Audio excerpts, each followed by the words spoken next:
You know, you can't give it away from Green Bay. They are smoking them. That one play, the Devonta, where they have Ramsey just chasing him. They're just outplaying him, outcoaching everything. They just got outperformed. And that's the thing. That's yelled what at the everybody other cornerback. Like, fam, you got shook by Devonta Adams. And that's the thing that everybody was talking about. Hey, if Jared Goff goes in this game and doesn't turn the ball over, and the Rams have a chance, and that's pretty much what he did. But guess what?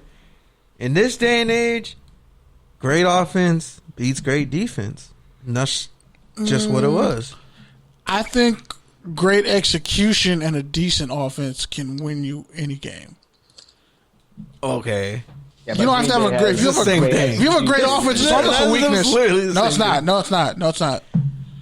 Okay, perfect example. How is Michael Thomas is a proof of not a great offense, but great execution.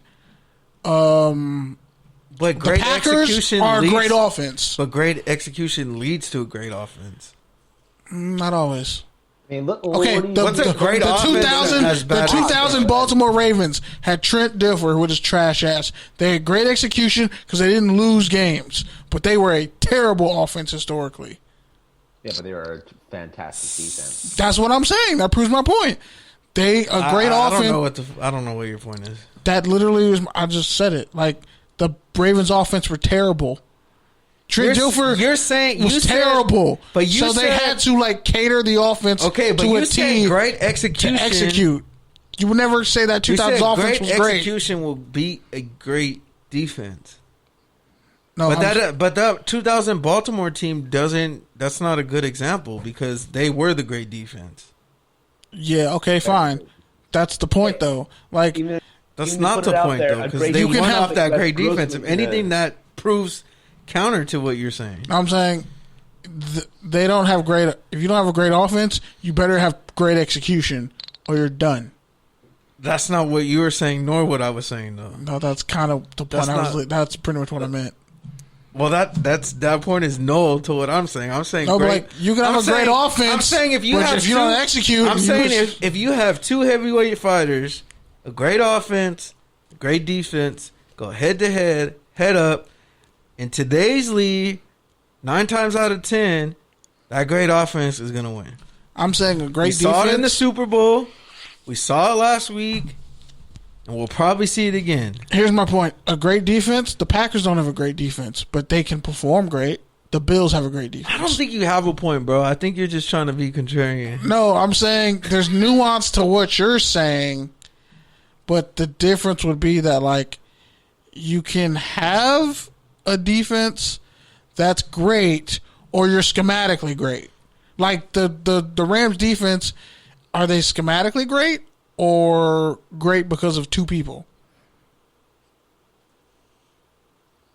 That was a question. I still don't know. Okay, if you took Aaron Donald and Jalen Ramsey off the defense of the Rams, Brandon Staley probably not looked at as a great defensive coach because he don't have those two guys.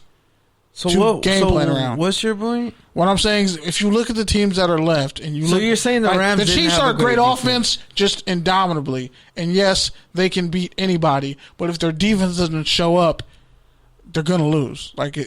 You have to have balance. Like the Rams didn't have balance because you can have an offense that can execute, but you're not really a great offense. Like you have weak links all across your offense, which is going to make your defense worse because a great defense you can only leave out there for so long. You can only have a great offense out there for so long. And then eventually, if you don't have any balance, you're going to lose. What I'm saying is, even if you have a bad defense, in today's league, if you have a great offense, you can still win because guess what? That means you're getting more chances on the field. You're scoring faster, which means, again, you're getting more chances on the field. You're converting in the red zone. You're not committing turnovers. Like, that is winning football today. It's not the same. It's not the same league where, you have 2 or 3 players who can make a turnover at any given time in the league. Well, like the Rams are the exception. They're not the rule. That's why it's like we look at them at a great defense. But I've been saying all year long, like, are they really a great defense? I think they have some great players, and I think those great players elevated everyone, which was the point you were making earlier. But even if they were a great defense, it doesn't matter because the Packers and the Chiefs are gonna score on everyone. Yeah. But yeah, so now just here we are. Green Bay, Tampa Bay, two old guys, quarterback Rodgers, Tom Brady, two of the most risk-adverse champions of the West Coast offense. What do you make of that game? Cold weather, both are good in it. What? Kind of talked about this with Michael earlier, but I just think it's the Packers' time. Like, if you take out the game against the Buccaneers, where Aaron Rodgers played horrible, he threw 2 picks. That was the worst game of the season. You take out that game, he threw 48 touchdowns and 3 interceptions. Well, that's freakishly inhuman. Well, Louis Riddick brought up the point and was like, you only get that once. Everyone wants to say that they got clapped that game, but if you actually watch that game, you'll know Green Bay went up 14-0 instantly. Yeah. Then Rodgers threw that pick 6. Then he threw another pick. Oh, I'm sorry, they went up 10-0. And then next thing you know, Tampa Bay's up 14-10, and then they scored again. The game just kind of got away from them. But as you mentioned, those 2 turnovers, which we know are not normal for Aaron Rodgers, really changed the impact of the game. And I think when they match up on Saturday, it's going to come down to what defense can make more turnovers. And both teams have the guys to get it done. You know, Devin White, fucking beast. Should have been a Raider. That just Green Bay's got so upsetting. Got the Smith brothers. They got some DBs. So. Savage at safety. Jair Alexander's the best corner in this game. So either Mike Evans or Godwin is going to get taken out. But then Antonio Brown. And Sue is tired of getting fucked over by the league. He's tired of getting fucked over by Aaron Rodgers. He's like, it's your Damn, fault. I forgot about that too. He's like, it's your fault, Aaron. Fuck you, Aaron. I bet Aaron's like, I wanted you on my team, bro. I really wanted you, but Ted didn't sign free agents. All right, moving to the AFC quickly, because I know we got other shit to get to. There's a lot on the show today. They started a Zoom if you want to somehow find a way to get in that. Why don't you just tell them to call the studio or add us on Skype? We can take multiple calls on Skype, but I hope so, because last time it was like, yeah, we got to figure this Zoom shit out. Yeah, I'm just probably upgrade, but that's dumb as hell. That's a dumbass rule. But yeah, like so that. All these head coaches that got hired. No, we're still on the AFC. Oh shit. Oh yeah. This week we got the Chiefs, and who are they playing again? The Buffalo Bills. That's disrespectful. Fuck. I told Michael, I said, bro, these motherfuckers were doing the electric slide in unison last year. One of our most successful posts, by the way. I think the Bills. Like, they're not fucking around. I think the Bills lost one play on a Hail Mary. Otherwise, the Cardinals game. Otherwise they beat everybody's ass. Otherwise, they would have won 12 straight or some shit like that. Yes. It's ridiculous. A close loss, and then... Have a quarterback. They have a defense. And, like, all the shit I gave Josh Allen, all the reasons I said he could fail, and I thought he wouldn't pan out because Buffalo was kind of shaky... They're all the reasons he succeeded. So, Anna Logan called it. And, yeah, Wyoming.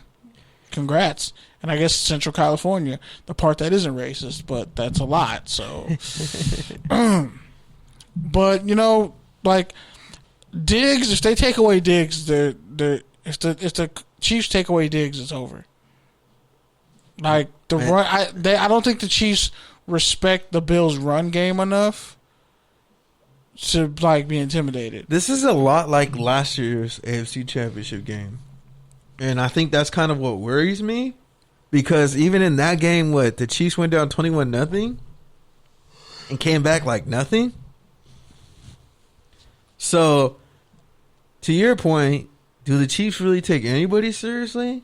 Like, they're gonna have to at one point. It's probably gonna be Green Bay. I think, like I said from the beginning of the season, I thought that it would be Chiefs Packers. But the Bills, their defense is great enough to find a way. Like I said, they said, "Oh, Mahomes just got choked out, or he hurt his foot, like it's a freak thing." Okay, if he can get hit there once and get knocked out, he can get hit there again and be knocked out. That's my thing. As you mentioned, Mahomes went down in the divisional game. Chad Henne came in.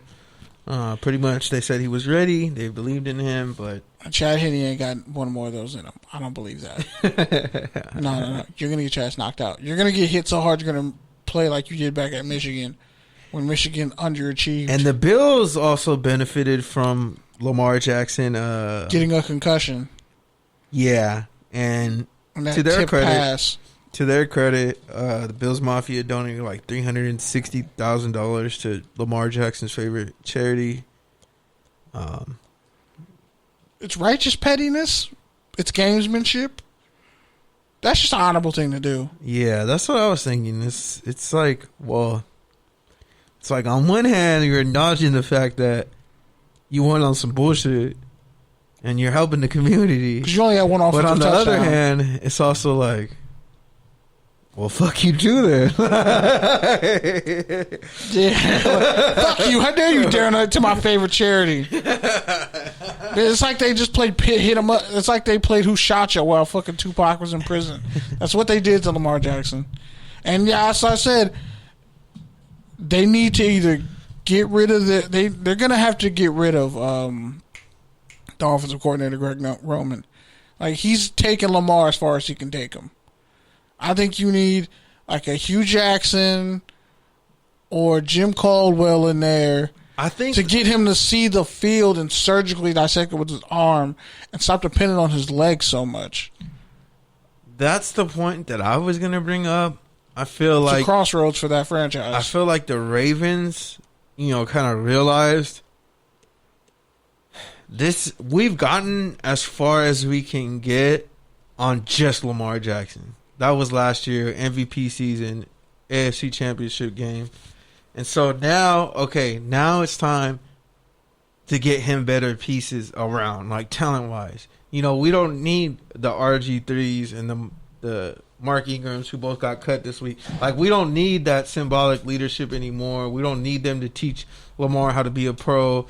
Like, these guys are experienced now. Now it's a matter of surrounding them with more talent. Better talent. Would you agree with that? Yeah, because Miles Boykin was a bust as a receiver, and Hollywood Brown is 5'9", 179 pounds. Like, you need a receiver in this draft. Like, Mark Andrews is a good receiver as a tight end, but bro, and yeah, they lost Ronnie Stanley, but like they still managed to keep him moving, even though they lost him to injury early in the season. Like, they need a big play receiver in this draft, and there's a couple of them in this draft. I don't know if they're going to pull the trigger on it, though. All right, so Super Bowl prediction, you're sticking with the Packers and the Chiefs. I'm going to go that way, too. I think what will be great about the Super Bowl that's been kind of talked about already on the radio is, we're guaranteed an old guard versus new guard matchup. Either way, we're either going to get Josh Allen or Pat Mahomes from the new guard, and we're going to get either Aaron Rodgers or Tom Brady from the old guard. So, should be a good. Hopefully, that makes for a good game. It'll just be interesting for the sheer fact that I just want to know. Because it was kind of funny when I saw Tom Brady put his hand up to try to get the high five from the referee. Like, how are his teammates going to act in an NFC title game? Because that Bucs defense